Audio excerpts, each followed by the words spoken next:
Good morning. How's everybody? Good. I get a little emotional just hearing that, and it's about me, right? So I see some familiar faces. It's such an honor to be here. This is my first live talk since 2019, and so thank you for having me. I really appreciate it. I'm going to pick on this table. Is that okay with you guys? Sure. All right. Who can read my arm? Trucks. Say it louder for the people in the back. What? Trucks. Trucks. Now that's real. That's not. I didn't write that on there. Yes, I have one tattoo. It says trucks. I love trucks. Does anybody like trucks? I was at a monster truck rally last summer, 2 summers ago at former Myrtle Beach Speedway, and I realized I was the biggest fan there because no one had trucks on their arm. Today we're going to talk about focus and innovation in business as it pertains to you, and I want to tell you the story about trucks, why it's so important to me, why it matters so much that I tattooed it on my body. So as you heard, my son was diagnosed with cancer March 19th of 2019, so almost 2 years ago to the day. He was 4 years old at the time. Everything I'm going to tell you today is what he taught me, right? And we're going to start with trucks. So my sons were in Charleston, MUSC, early on. So we don't know what's going on, my wife and I. You can imagine, if you have kids, it is the darkest time of your life. So we're sitting there, my son's hooked up to all kinds of machines. And I say, Baxley, Dad wants to get a tattoo. And I don't know what to get, but I want to get a word. I want to remember this time. I want it to be really special. And I said, should I get faith? You know, we're a very faithful family. Should I get faith?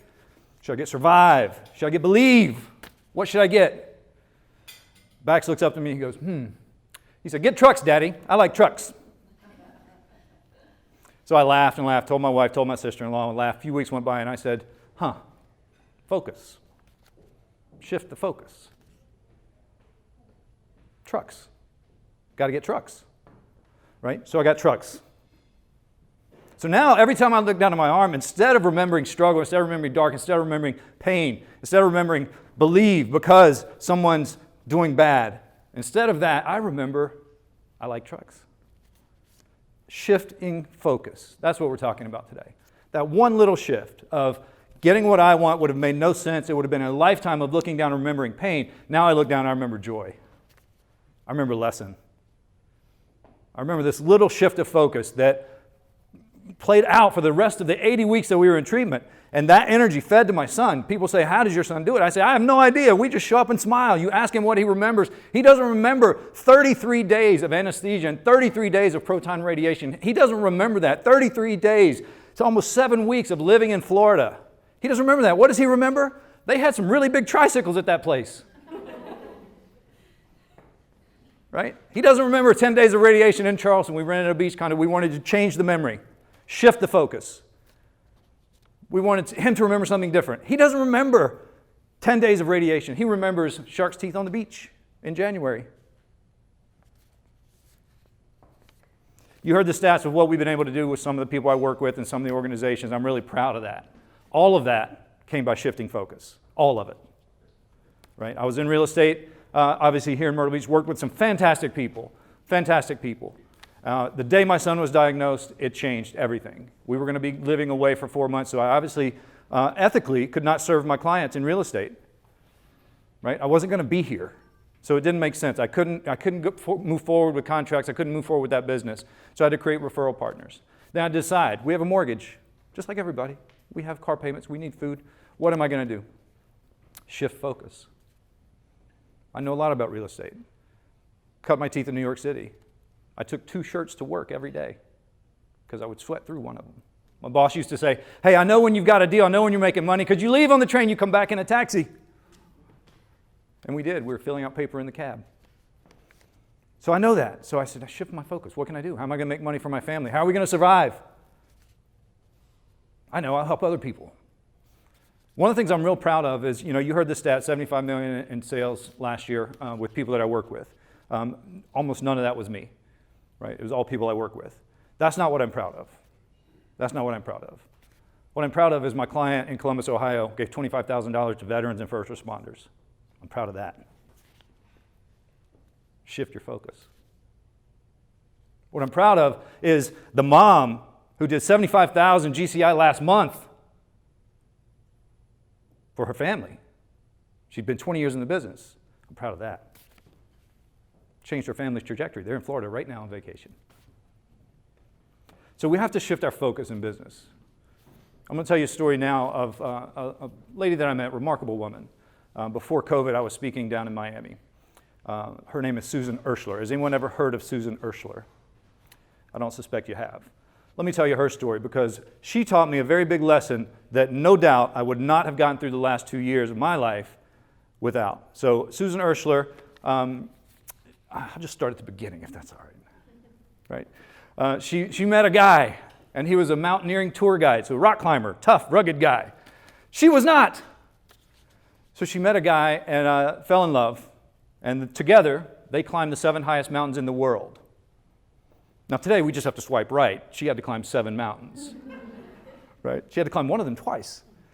So I know Susan. I read her book, and I was standing in line at La Fontainebleau, checking into my room, and she's 2 people ahead of me, and I'm fanboying out a little bit. And I said, Ms. Urschler, pleasure to meet you. Really love your story. I'm looking forward to hear you speak at the event. She said, thank you. We just cordial and parted. And she was telling the story. She said the second time her and her husband were climbing Mount Everest. First time failed. If you don't know anything about climbing Mount Everest, it's not just you go on a Saturday and you're yay, and then you're back Sunday, right? You have to acclimate for about 3 months. It costs about $100,000. So this is a big commitment. First time they climbed the mountain, they got to a certain point. It was, her husband's eyes were freezing. It was, we can descend, or he's probably going to be blind for the rest of his life. So obviously, back down the mountain they come. Second time they go. They get to base camp 1, and she starts struggling. And Susan's telling this story, a really captivating story. She says, I'm not going to make it. She looks at her husband and says, I'm not going to make it. Second time climbing Mount Everest. I'm not going to make it. He said, hey, Susan, you don't have to climb Mount Everest today. You've got to get to base camp 2. Shifting focus. How many times in our business and our lives in this industry do we see the peak, but we don't see the mountain? We see the end goal, the income we want. We don't see who we help along the way. We don't see the impact we have. We don't see the focus that is required to get where we want to be. So by her shifting her focus, saying, I don't have to climb Mount Everest. I just have to get to base camp 2, and it's right there. I can see it. I know what it looks like. And 1 foot in front of the other. Let's go. Guess what happened? They climbed Mount Everest. Shifting focus. I want to leave you with 4 things today. These are 4 things that I've learned. I've implemented in my own business. I've implemented in other businesses across the country. And I hope you'll take value from these as leaders in our community. One of the things that I'm really passionate about is let's do better. One of the things I'm really passionate about is let's do better for other people, right? My nonprofit, Hug Your People, man, it's amazing. My son named it, so I'm not lying. Everything I'm telling you, a 4-year-old taught me, so keep that in mind, right? But I want to leave you with 4 things that really, I believe, can impact the way we run our business. Everyone has changed their focus over the last year. That's no secret. That's no lie. And we'll continue. We will continue, right? And so I want to leave you with 4 things. I hope you find value in them, and then I'm happy to entertain questions if there's time. The first thing I want to leave you with in your business, everyone in here, in your business, I need you to understand one thing, if you take nothing else, is that everything works. We spend so much time and energy looking on Facebook, looking on Instagram, trying to find what works. Let me tell you, everything works. Has anyone made money on email campaigns? Has anyone made money on Facebook ads? Has anyone made money in postcards? Wrapping your car? Anybody? No? Cold calling. Anybody make money in cold calling other than me? I used to sit in a room for 4 hours a day doing that, right? So everything works. So stop looking for what works. We have to find what works for you. We have to find what works for you. That frees up all the energy because you do it your way, the way that impacts your people, the way that serves your clients, that serves your business, right? So that's the first thing. Second thing, we talk about innovation a lot, and innovation is something that's required, especially in business, something the real estate industry really needs right now, and will have, whether we're part of it or not. I would like us to be an active part of it. So what we have to understand about innovation, innovation is solving other people's problems, not our own. Innovation is solving other people's problems, not our own. When you look at your business, it's not about what is your problem. That doesn't create innovation, that doesn't create impact, that doesn't create change. What does? Solve someone else's. What are the problems of my clients? What would they really need? What would they be so stoked to see? Do that, right? We're going to say a bad word right now. Zillow. There, we said it. Everybody relax. Everybody calm down. Everybody calm down. 2 years ago tomorrow, my last article for Inman News was published. And I was reminded of it last night. And the title of that article was something to the effect of why big tech is not the Zillow killer. You can search my name, Inman, and it'll come up. And you can read the article there if you subscribe to that. But that was my last article that I wrote. 8 days later, my son was airlifted with total kidney failure and a tumor the size of a grapefruit. So last night, I'm looking through all these comments that were left there that I didn't get the chance to respond to because my focus was somewhere else. So when we talk about innovation solving other problems and people talk about Zillow, I have a love-hate with Zillow, just like most of us probably do on some level. But we can learn from them. What did they do well? They solved someone's problem. Information. They made it accessible. They made it free. And then there's a lot of other stuff, as we all know. Right? So take that cue. Innovation happens when you solve other people's problems. Number 3, this has to do with leadership. When I speak to people, we talk about leadership, and a lot of people, I see this room is full of leaders. Right? I know some of you, and so I know you're a leader, and I know you're good leaders.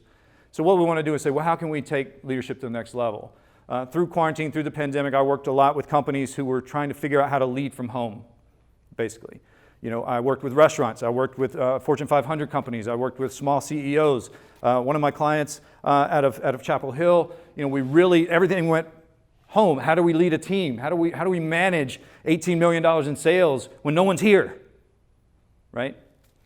Leadership is not about control. Leadership is about empowering. When you empower your team, you're a leader. Right? When you empower the people around you, you're a leader. Leadership is not about control. And a lot of people are approaching business as, I want to control what's going on. That's why you're mad at Zillow. Let's empower each other. Let's empower the people that work with us, for us, and let's just go into the world and give each other what we've got, right? That's leadership. That's leadership that affects innovation. Fair enough? Lastly, I'm going to tell you how to increase your business. Anybody interested? No? Come on. Come on, you guys. Nobody wants more money? Yes. All right. Let me tell you about increasing your business. Everyone here probably uses social media in their business in some way. They probably do, right? If you don't, you probably should start. Right, Chris? So let me tell you how to grow your business. We talk about sales a lot. I do a lot of sales training. Sales happens when beliefs collide. You and I believe the same thing. You're probably going to buy what I'm selling on some level, or you're going to be a fan of it. Growing your business is about what you stand for, not what you stand against. Growing your business is about what you stand for, not what you stand against.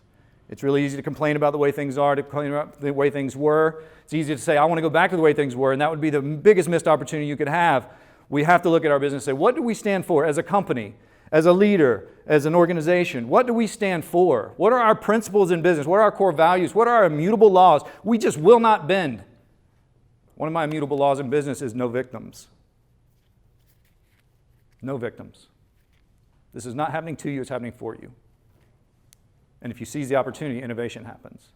If you become the leader you know you could be, your company grows to where it could be.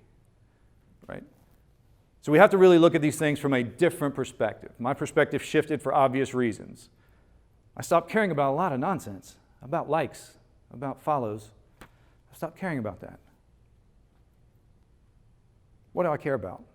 I care about people. Shifting focus. I don't care about my process. I care about people. So when you take each of your businesses and you say, what is it that I can focus on that I didn't focus on yesterday? And you make that about people, you win. You don't win tomorrow, but you win. So as we go through the world and we go through this business and we look at what's happening in our business, it is that little shift of focus. And if you stop focusing on survive and you start focusing on trucks, we win. Thank you very much.